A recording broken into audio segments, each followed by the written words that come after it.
This video is about basically being a servant and helping others, which I've noticed lately, okay? From trauma, like me talking about fasting, yeah? And, right now I do 2 days fasting and then I go back to eating, right? What I've noticed is if you let go, you see your heart, this feeling here, you can get the same benefits that you get in 2 days of fasting, right? But automatically in 2 days of fasting, you get benefit of your heart chakra activating and you feel it like you'll be more loving, more caring, more out there. What I felt is that you can do that without it's kind of different, but you can do it without the fasting if you want to, but that means that you have to let go of whatever is holding you inside. Sometimes I think it's very hard to let go of our past because of what might have happened if you have a really traumatic experience, but if you let go of that past and try to actually forgive, and it's really hard to forgive, I understand that, but if you try to forgive, you're able to basically go and look after your people, your friends, because you're no longer having a hard heart. Because when you have a hard, very tough heart because of something that's happened to you in the past, it's very hard for you to express yourself or listen to other people when they're talking because of something that might be buried inside your heart, which is very stiff. So what I've learned is give to people, but don't try to get anything back. Just give because you give. So if you have money, keep that money to yourself. If you're going to give someone something, buy someone something, don't expect them to give it back to you, or don't expect anything with it. Just make sure that they're happy and they got it and you feel much more better. The more you start working on yourself spiritually, right? Spiritually, the more you keep working on yourself, the more you'll start to feel that beauty inside of you and the heart will start beating. But sometimes I've noticed, like, I will be talking and the heart will turn off a little bit because my past is still coming into light. And I've noticed the more you talk from the heart, the more other people can actually feel it. People start smiling at you when you're talking to them. They actually will grin while you're talking to them. You can even just say simple as a conversation and you'll just see a grin in their face, like they'll smile, because there's something about your voice that's just making them feel like, oh God, that's so good, that's so cool, because your heart chakra is activated. So every time you're talking to them, you're exchanging that energy that you have inside of you, you're exchanging it with them, and they can feel that. People can feel the exchange. And even right now, like my housemate and my people that I talk to, my heart was so stiff because of what happened to me in my past and my experience. It kept coming back, so every time I wouldn't really be here, I'd be reliving it.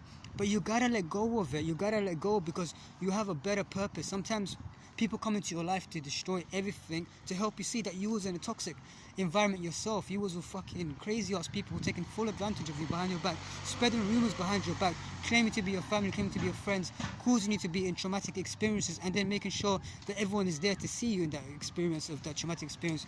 And it's just not helpful. Assalamu alaikum wa alaikum salam wa rahmatullahi wa barakatuh.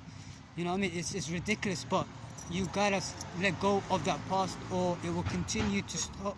It will just stop you from living your life. It will stop you from living your life because you have a grudge. And when you have a grudge, it's the worst thing you can ever have. Having a grudge in somebody is like you are connected to that person. Even when that person is not even here, you're still connected to that person. So if you meet a lot of these like people that in the past, if you noticed, hello, hi, assalamu alaikum.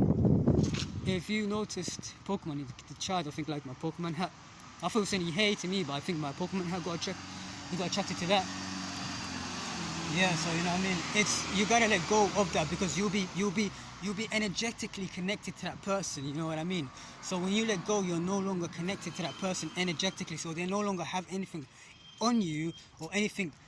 You know what I mean. And that is part of spirituality. That is part of even religion, Muslim. That is part of letting go. If you see like a lot of people who've like I've seen these like videos, right? And you get these people, right, who like his Muslim brother, who some guy killed his Muslim brother. He killed his son, and he just hugged him. I said to myself, like, I don't understand how somebody can do that. You're hugging a criminal that killed your son. You know what I mean? But they know you gotta let go. Part of life is you gotta understand. So you can't understand everyone's behavior and their mentality and why they behave in a certain way and why they do what they do. But it's our job to basically let go of that. It's our job to not take it, not let it ruin us. And then there was another one, a beautiful one. I seen another video of this Muslim lady, and she was talking about how she forgave straight away because she's an older lady who's experienced this before, and she said the worst thing is grudge, holding on to grudge. She said it's the worst poisonous thing you can ever have is holding on to grudge. All these enemies, people that have hurt you, stuff like that, Do not hold on to the grudge. Is to stay away from them, walk away from them. They are not worth it whatsoever, and not in the worst way. They are who they are for who they are, and you cannot change these people. If the people go out there to destroy your life, talk about you, and they are your family members, and they are your support system. They're meant to be your support system. You are dealing with sociopathic, narcissistic people who want to tell the whole world how bad you are looking, but not letting you know that we have sexually abused the guy, mentally abused the guy, physically abused the guy, and now we're just showing you how crazy he looks since childhood, what we've done to him. And remember, the abusers are always the ones who speak up first.